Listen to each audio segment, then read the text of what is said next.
So my name is Bo, and I do a lot of different things, but in terms of this project, I work with the Cedar Cottage Food Network, which is a food network based out of this neighborhood, and our main focus is working on food security.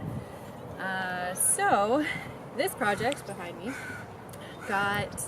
was born out of this sort of like messy ecosystem of different organizations coming together to try to figure out how we wanted to support the Wild Salmon Caravan.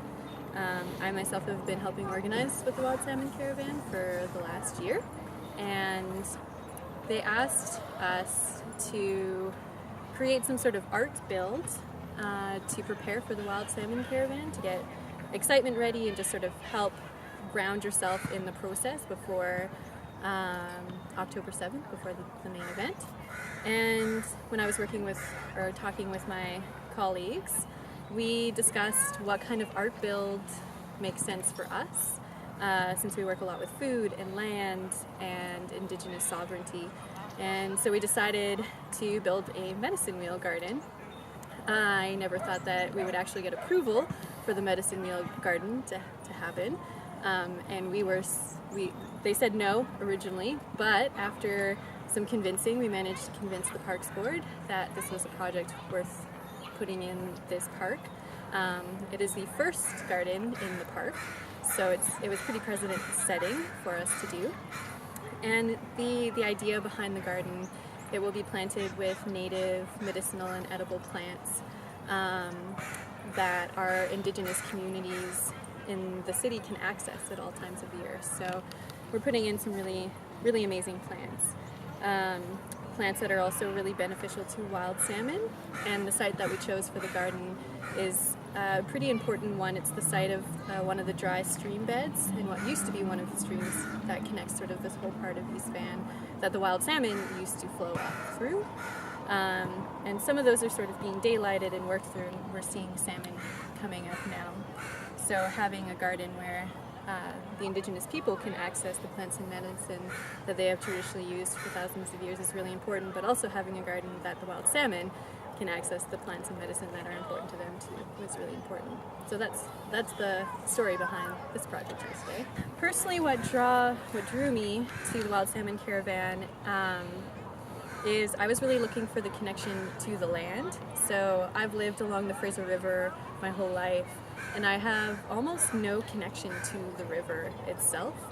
And so I was actually driving up north along the Fraser River last summer, and just sort of like experienced this like eye-opening, like, wow, like this river has been here my whole life, and I want to be more involved in it. And indigenous leadership and food sovereignty is something that's so important for the work that I do, and I think for the work that a lot of folks do and need to do. So I decided to get involved with the Wild Salmon Caravan. I think it's a phenomenal event in terms of like building momentum and celebrating and enjoying the process of decolonization, which is often so hard and can be really heavy, and it can be really hard to go through. So having things like this, like medicine garden builds, and celebrating and talking and crying together, I think is a really beautiful and a really accessible form of decolonization that's really important and often left out of the work that a lot of sort of more radical communities are doing. So I think that's really lovely.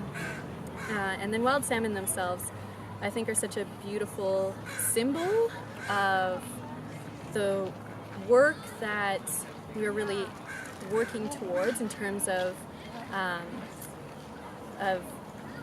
blocking pipelines and ecological stewardship and things like that. And so things like the fish farm occupation, you see wild salmon is coming up as like this symbol that people can rally behind to really motivate themselves in the work that they do.